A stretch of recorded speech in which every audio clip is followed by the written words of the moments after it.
যারা রাসূল পেয়েছেন তারা হুজুর গৌসুল আজম হয়েছে। আজকের মাহফিল আমি দেখতে পাচ্ছি অসংখ্য সুন্নি জনতা, অসংখ্য কৃষক সুন্নি, অসংখ্য বুদ্ধিজীবী সুন্নি, আমার অনেক ব্যবসায়ী সুন্নি, অনেক মেহনতি জনতা সুন্নি, অনেক টিচার, মাস্টার, প্রফেসর, অধ্যাপক, অধ্যক্ষ, সরকারি বেসরকারি অনেক অনেক ছাত্র সেনার কর্মী, গৌসিয়া কমিটির ভাইয়েরা, বিশেষ করে দাওয়াত ইসলাম যাদের মাথায় সবুজ পাগড়ি, আমার মদিনার রঙে রঙ্গিত দাওয়াত ইসলামের ছেলেরা এখানে উপস্থিত হয়েছে। খোদা কি কসম, তোমাদের অন্তরে যদি আজকে নবীর ভালোবাসার শিরটা মারো, মৃত্যুর সময় তুমি আমি রাসূল দেখবো, চিৎকার দিয়ে বলুন সুবহানাল্লাহ। আমরা নবী চাই কি চাই না? নবী আসার ক্ষমতা আছে কিনা? দিয়েছেন কে? জোরে বলুন, দিয়েছেন কে? আমরা সেই নবী চাই। বলেন নবী, নবী আমাদের কাছে আছে কিনা? আমাদের নবী থাকবে। যাদের আকীদা খারাপ তাদের নবী অসুস্থ, তাদের নবীর নাম গোলাম মোহাম্মদ কাদিয়ানী, পায়খানার মধ্যে মারা গেছে। নবী যেমন উন্নত, ডেলিভারি কেসে একবার পায়খানা করি, পানি খরচ করার সুযোগ পাইল না। আজরাইল বলে আর কষ্ট করি ফাঁক হওয়ার দরকার নেই, তুই তো এমনও জন্মগত না পাক, তোর এমন টান দেব আমি। বলে আপনি কে? চিনে না? আপনি কে? আমি মালাকুল মোহাম্মদ। কি জন্য আইছেন? পায়খানার মধ্যে নবীর নিতাম আইসি। কি নবী পায়খানার মধ্যে মারা যায়? বেচারা পায়খানা করিও খুলে না। আর আমার নবীর মৃত্যু হয়েছে, এক সেকেন্ডকে যদি 1 কোটি ভাগ করেন, 1 সেকেন্ডকে যদি 1 কোটি ভাগ করেন, 99,99,999 মিনিট ভাগ দেওয়ার পরে 1 সেকেন্ডকে যদি 1 কোটি ভাগ করা হয়, 1000 কোটির মাত্র আমার নবীর মৃত্যু হয়েছে জমিনের উপরে 1 সেকেন্ড না। চিৎকার দিয়ে বলুন সুবহানাল্লাহ। আমার নবীকে মরান না জিন্দা? আর বেয়াদবরা বলে কোন নবী মরে গেছে, নবী মরে গেছে, আবার ইমামতি করে। দেখবেন ইমামরা, আমার মাইকের আওয়াজ অনেক ইমাম সাহেবরা শুনতেছেন, জুতার বাড়ি কাকে বলে? জুতাটা কি বাটার জুতা না? আগুন কি হবে? ইমাম সিটকে দিব মাইকটা একটা সাইজ আছে, জিরে জিরে মার। ফেরেশতারা বলবে আমি দুঃখিত, তুমি এমন কি বেয়াদবের কাজ করি আইছো, আমরা জিরাইবারও সুযোগ নেই। খলিফার বুঝ দেখছেন নি? খলিফাকে কাবর ছিলে টক টক টক টক টক টক, মালিক গাড়ির ঘরে গাই গাই গাই গাই গাই, নন বীরতি বাপরে বাবা। তো ফেরেশতাদেরকে বলবে এইভাবে মানুষ কেন? আমরাও বলতেছি তুই এইভাবে ফিরে হাস কেন? এই তোদের মাইদি দিছি কারণ কি? তুই কি করছিস দুনিয়াতে? বল আগ্রাবাদে কি চলছে? আমি 5 ওয়াক্ত নামাজ পড়ছি, পাগড়িও মাথা দিছি, দাঁড়িয়েও রাখছি, ফগরের ভিতরে মেসওয়াকও রাখছি, ছোট্ট ছোট্ট তাসবিহও রাখছি। তো কি হয়েছে তোর ঘটনা? মাঝে মাঝে মসজিদে বলছিলাম মিলাদুন নবী শিরক, নবীর নূর মানা হারাম। কইগুলো বলছিলি? কহ আবার বাদ দিলাম। জিরাইতেন না? কয় না। কতদিন? কই ইয়াউমুল কিয়ামা, কিয়ামত পর্যন্ত। তারপরও শুধু তোর নসিবে মাই। নাউযুবিল্লাহ, নাউযুবিল্লাহ। আমরা কি মাই চাই না নাজাত চাই? জেনে বলে কি চাই? সবাই একটু জেনে জেনে বলেন মুহাম্মদ মুস্তাফা সাল্লাল্লাহু আলা, তুমি বাদশাহ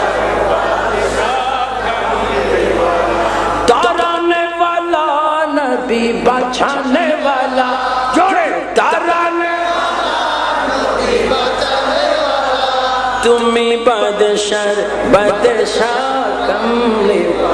আর একটু জোরে বলেন আমরা নবীর ভালোবাসা চাই কি চাই না? দরুদ শরীফ পড়ুন আল্লাহুম্মা।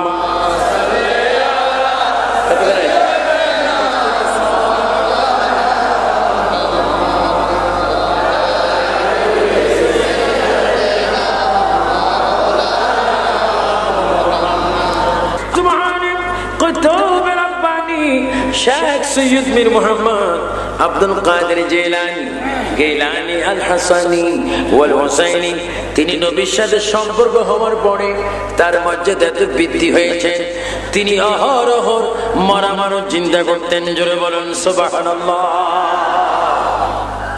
এখন যদি কোন মরা মানুষ আপনি কবরস্থানে যদি জুমা পড়ি জিয়ারত করতে যান, আপনার দাদা কাক আপনার দাদার কবরের সামনে যদি গিয়ে আপনি বলেন আসসালামু আলাইকুম ইয়া হালাল, আর দাদা যদি বলেন নাতি কেমন আছিস, জিয়ারত আর চলবো নি?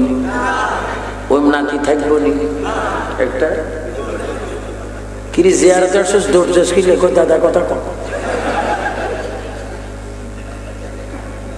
দাদা যদি বলে তোর ভয়ের কোনো কারণ আমি তোর দাদা, তোর দাদা ও দাদা যতক্ষণ দুনিয়ায় ছিলি তুই দাদা। আমি যদি জানতাম জিয়ারত করে তুই কথা বলবি কোন ফাঁকরে যেত। কিন্তু আল্লাহ নয় মাহবুবে সুবহানী কুতুবে রব্বানী পীর হাক্কানী হযরত আব্দুল কাদের গিলানী আল হাসানী ওয়াল হুসাইনী, তিনি এমন ওলি আল্লাহ ছিলেন যার ফায়দে নামাজকে এখানে করতে যান।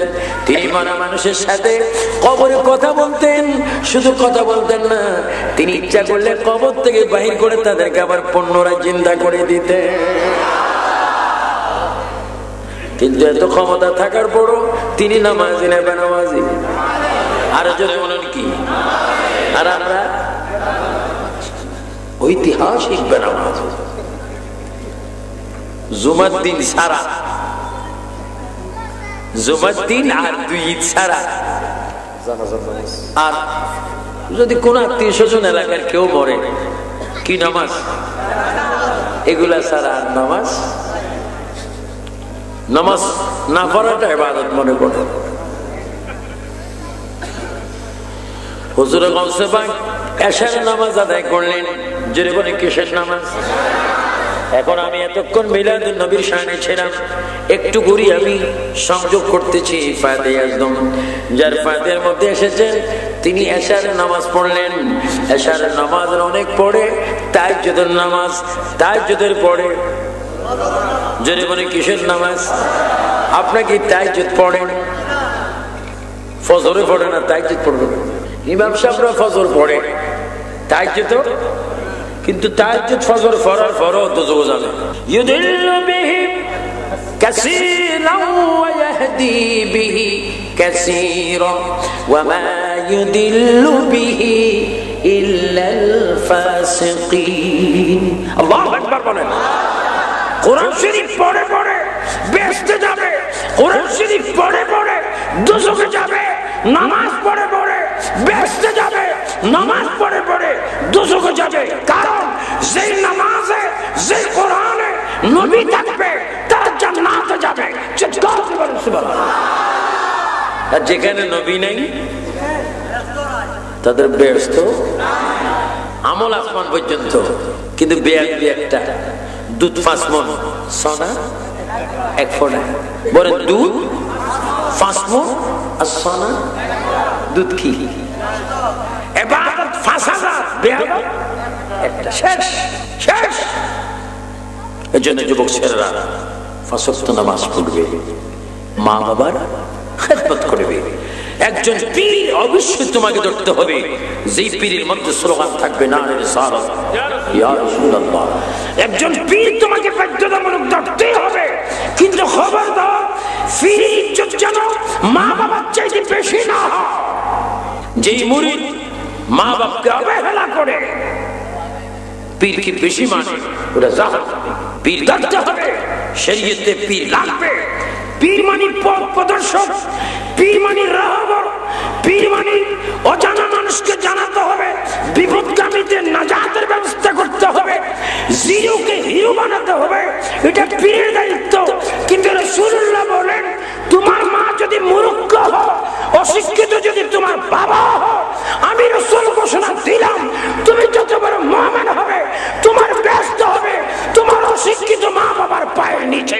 চিৎকার করে আমরা মা বাবা চাই কি চাই না? যুবকরা হাত তুলে বলো চাই কি চাই না? মা বাবার খেদমতের হুকুম কাম। পীর ধরতে হবে, মা বাবার চাইতে বেশি ইজ্জত না। আমার কাছে যারা মুরিদ হয় বলবে আমার বাবা বলবি একবার, আব্বার বাবা বলবি 2000 বার। আর যদি আমার বাবা বলে 2000 বার, আমার পিঠে চামড়াও শেষ, আমার পিঠে দিয়ে তুই ফাগলে যাবি। কারণ সারা পৃথিবীতে 5 জনেরও তো মুরিদ আছে। মুরিদের কারণে বৃক্ষের পরিচয় কি, ফলে পরিচয় মুরিদ। ফিসাব তোমার পরিচয় কি, মুরিদ পরিচয়। আমাদের শাহিন সাহেব বাগদাদ সিলসিলায় সিরকুটি বাবা হুজুর কিবলা আলম তাইশা হুজুর কিবলা পৃথিবী থেকে চলে গিয়েছেন। ওনার সাদারতে ওনার সিরা আল্লামা তাইশা হুজুর কিবলা এই দেশে আসেন, লক্ষ কোটি ভক্তদেরকে মিলাদুন নবীর প্রেম দেন, যাদের চেহারা দেখলে মদিনার নবীর কথা স্মরণ হয়। চিৎকার দিয়ে বলেন সুবহানাল্লাহ।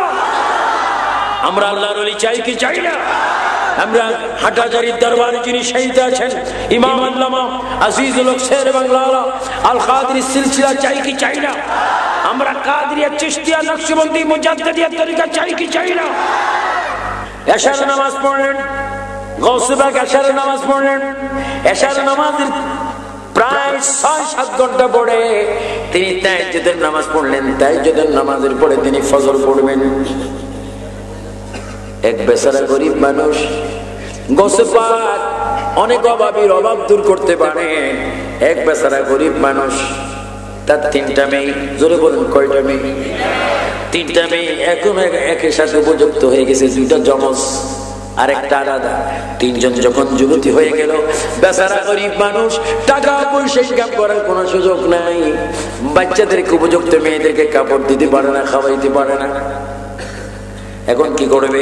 সে কোনো মতো জেনেছে বগদাদের গৌসুল আজমের পায়ে 2টা খরম আছে, ওই খরমের নিচে অসংখ্য স্বর্ণ আছে। জোরে বলুন সুবহানাল্লাহ।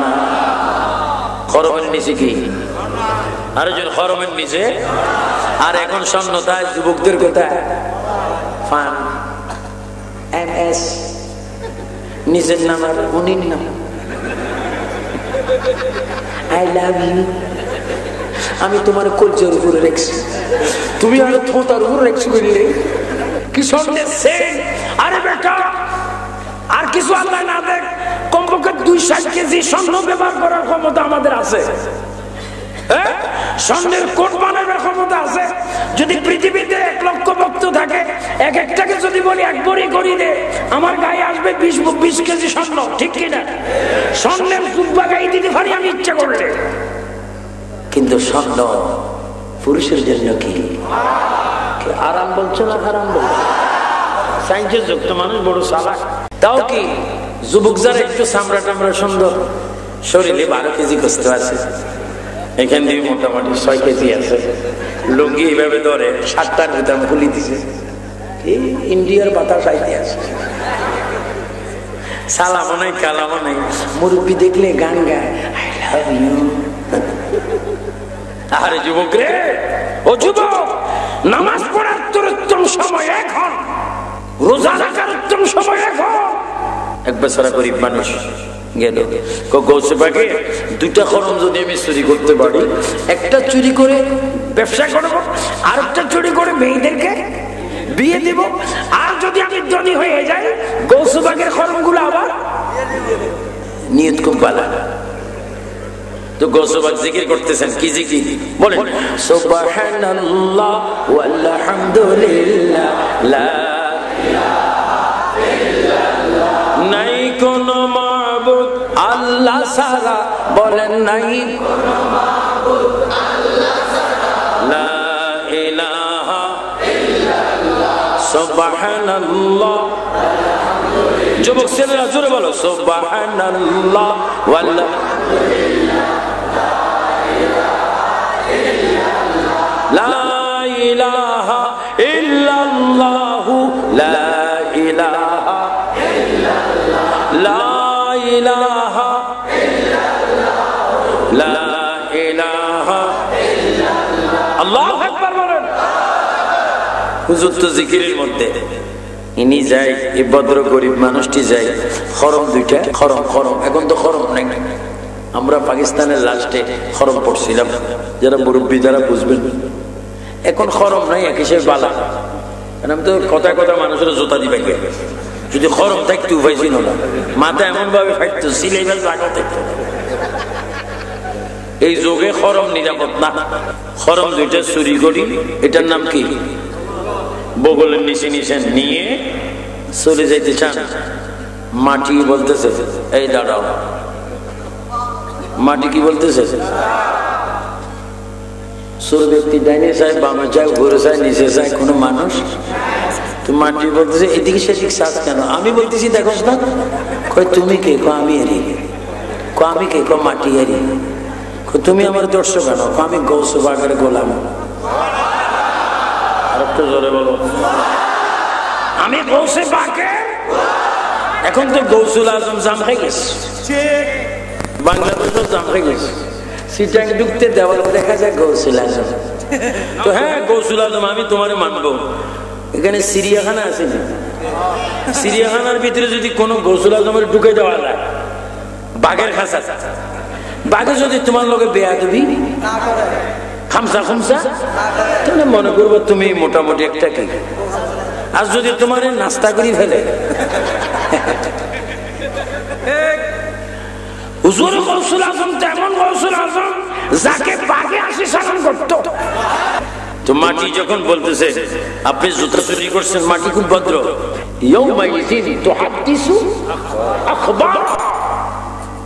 মাটি কথা বলবে, মাটি কথা বলবে কখন? এই যে তুমি এখানে বসে আছো হাসরের মাঠে, মাটি বলবে আল্লাহ আমি আগ্রাবাদের, এটা কি পাড়া, ব্যাপারী পাড়ার যুবকরা মুরব্বীরা সবাই মিলে মিলাদুন নবী করেছে, এরা ওয়াজ শুনেছে, ওরা দাঁড়িয়েছে, আমি মাটি সাক্ষী দিলাম এরা তো জীবনে একদিন ওরা মিলাদুন নবী করেছে, এই উসিলা হলো তুমি তাদের গুনাহ মাফ করে জান্নাত দান করো। বলো ইয়া রাসূলুল্লাহ।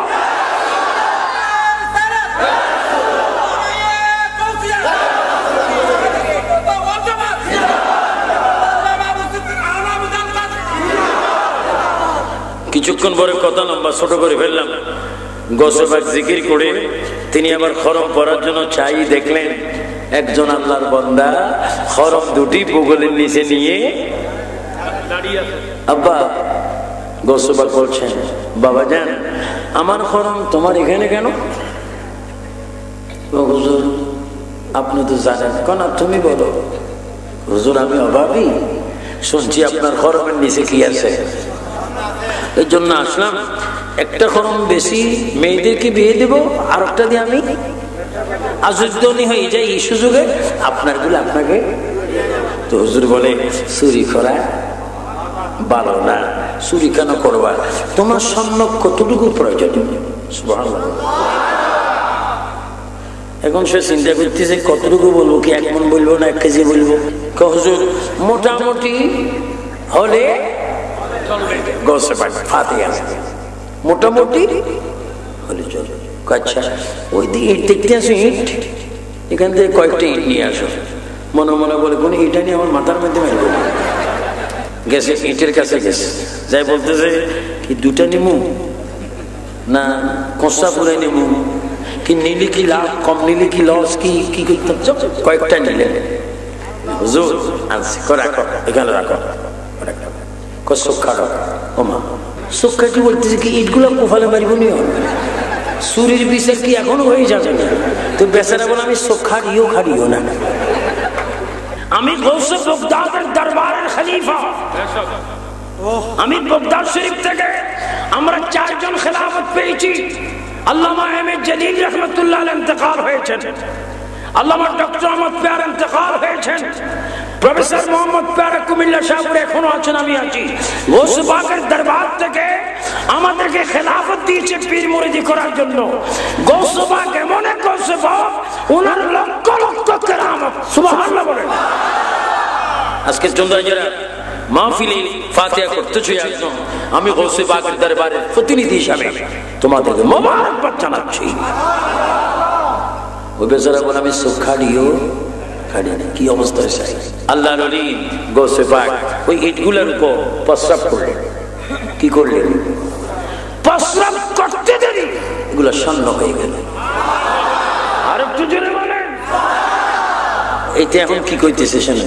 কায় হায়, স্বর্ণ বানাম তো সহজ, পেশাব করলে যে স্বর্ণ হয়। আরে আমার কিসমত তো অনেক বড়, স্বর্ণ পাইলাম, বানাই কিভাবে? স্বর্ণগুলো নিয়ে বাড়িতে গেলেন। রূপবানের মা, ও রূপবানের মা, কি হয়েছে? আপনি কোনো পাগল টাগল নিয়েছেন? সেখানে যত ইট ফাঁস সব লইয়া। আরে আমার স্বামী পাগলে লাগিয়েছে। কি কি করবেন? কি করবেন? সুযোগ চলে যাচ্ছে। ইট নিয়ে রূপবানের মা কি ইট কোনো আর পোয়াল মারবেন? তো দুয়ারের কাছে যায়, মহিলাদের একটা অভ্যাস আছে, দুয়ার বেশি ধরে। দুয়ারের কাছে যায়, এমনি ছায়, আবার মাথা নেই যদি ইট মারে। এখন দেখতেছে প্রাণের স্বামী ইটের উপর পেশাব করতে আসে। হায় হায়, এটা পাগল না বেশি দেখা যায়। এই যে আপনি এরকম করেন কেন? চোখ খামোশ, আমার কাজ আমার করতে দে। আচ্ছা, পেশাব না এনে জিদ করি যদি পেশাব করে অবস্থা কি হবে? হাফানির মতো চড়ে গেছে। কারণ কি অবস্থা কি বলেন না কেন? কিছুক্ষণ আগে আমি জুতা চুরি করছিলাম, স্বর্ণ সহ গোসবাক নিচে জুতাগুলো রেখে দিয়ে আমাকে ইটটা দিয়েছে, স্বর্ণমানের পেশাব করে আমি দেখছি। বউ বলে, আল্লাহ, উনি হচ্ছেন আওলাদ রাসূল, উনি হচ্ছে শায়ন সাহেব বগদাদ, উনি হচ্ছে গৌসুস সাকারাইন, মানুষ এবং জিনের গৌস। উনি পেশাব করলে স্বর্ণ হয়, তুমি করলে হবে না, কারণ ওনার শরীরে নবীজির রক্ত মুবারক আছে। সুবহানাল্লাহ, আল্লাহু আকবার বলেন।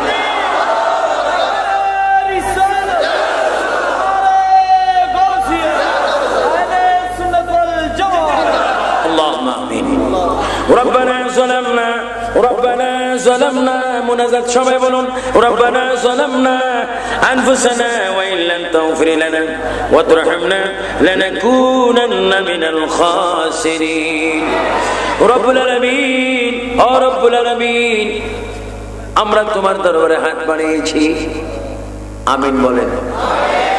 বলেন আল্লাহুম্মা আমিন। তিনবার বলেন আল্লাহ আল্লাহ আল্লাহ। ربنا ظلمنا أنفسنا وإن لم تغفر لنا وترحمنا لنكونن من الخاسرين. رب العالمين, এই আজকে পশ্চিম ব্যাপারী পাড়া আগ্রাবাদ চট্টগ্রাম এই 27 নং ওয়ার্ড কার্যালয় সম্মুখে আজকের মিলাদুন নবী মাহফিল 2011 সালের ফাতিহাজ দমিম আমি আবু সুফিয়ান বসে অসংখ্য শ্রোতা নিয়ে, আলেম ওলামা, সরকারি বেসরকারি চাকরিজীবীদেরকে নিয়ে, কলেজ স্কুল মাদ্রাসা ইউনিভার্সিটির ছেলেদেরকে নিয়ে তোমার দরবারে হাত বাড়াইলাম। আল্লাহ, আমাদের গুনাহগুলো তুমি মাফ করে দাও। সবাই একটু চোখের পানি আসলে বলো, না আসলে আনার চেষ্টা করো, বলো রব্বানা রব্বানা রব্বানা। একটু জোরে বলো রব্বানা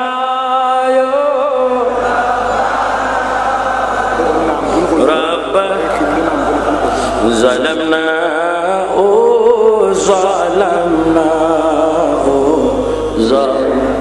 কত গুনাহ করিয়াছি রব্বানা। সবাই একটু জোরে বলো কত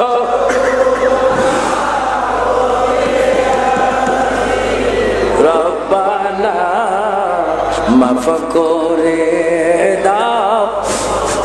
বন্ধ গুনার বোঝা মাথায় লইয়া কাঁদতেছি। আমার মা বোনের একটু হাত তোলো, আল্লাহর রাস্তায় একটু কাঁদো। গুনার মাথায় কাঁদতেছি, মাফ করে দাও মাবুদ আল্লাহ। বন্ধু নাই রে, বান্ধব নাই রে, যে জায়গা বন্ধু না, যে জায়গা সে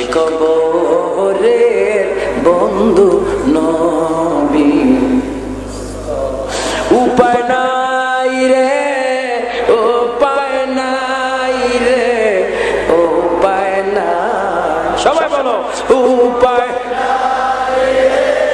উপায় নাই রে, উপায় নাই। নবী বিনে রোজা হাসর। আল্লাহ এই মাহফিলকে তুমি কবুল করো। আল্লাহ অনেকের আব্বা নাই মা নাই, তাদের কবরকে জান্নাতের বাগান বানিয়ে দাও। ইয়া আল্লাহ যুবক ছেলেদেরকে তুমি কবুল করো, তাদের মা বাবার গুনাহ খাতা মাফ করে দাও। ইয়া আল্লাহ মরহুম মফিজুর রহমান, মরহুম আব্দুল হামিদ, মরহুম নাজির আহমদের কবরকে জান্নাতের বাগান বানিয়ে দাও। ইয়া আল্লাহ এলাকার যুবকদেরকে তুমি নামাজি বানিয়ে দাও। ইয়া আল্লাহ আমি আবু সুফিয়ান আবিদুল কাদেরের কথা শুনে যারা আমাকে দাওয়াত করে মোহাম্মত করে এনেছেন, তাদেরকে গৌসে পাকের সদকায় তোমার দরবারে দিয়ে দিলাম। তুমি নবীর উসিলায় কবুল করো। আগ্রাবাদের এলাকাকে সোনার মদিনা বানিয়ে দাও, চট্টগ্রামকে সোনার মদিনা বানিয়ে দাও, বাংলাদেশের প্রতি শান্তি দাও। বোমাবাদ, চাঁদাবাদ, সন্ত্রাসী, প্রেসিডেন্ট, মব, জুয়া থেকে আমাদেরকে হেফাজত করো। স্বাধীন সোনার বাংলাদেশের প্রতি রহমত দাও। গৌসে পাকের ফয়েজ আমাদেরকে দান করো। আল্লাহ আমাদের কার কার আব্বা নাই তুমি তো জানো, প্রত্যেকের মা বাবার কবরকে জান্নাতের বাগান বানিয়ে দাও। ইয়া আল্লাহ এই সমস্ত ছেলেরা ঘন্টার পর ঘন্টা দাঁড়িয়ে আছেন, আমি যদি আর ঘন্টার পর ঘন্টা ওয়াজ করতাম, তোমার বান্দারা কেউ একদিক সেদিক লড়তো না। আল্লাহ এই সবরের খাতিরে তাদের গুনাহগুলো মাফ করে দাও। ওয়া সাল্লাল্লাহু তাআলা على خير خلقه ونور ذاته محمد وآله وصحابه أجمعين। মনুরের কালে নবীকে সামনে রেখে জবানে তুমি পড়ে দিও, সবাই জোরে জোরে বলুন লা ইলাহা ইল্লাল্লাহ মুহাম্মাদুর রাসূলুল্লাহ। আসসালামু আলাইকুম ওয়া রাহমাতুল্লাহ।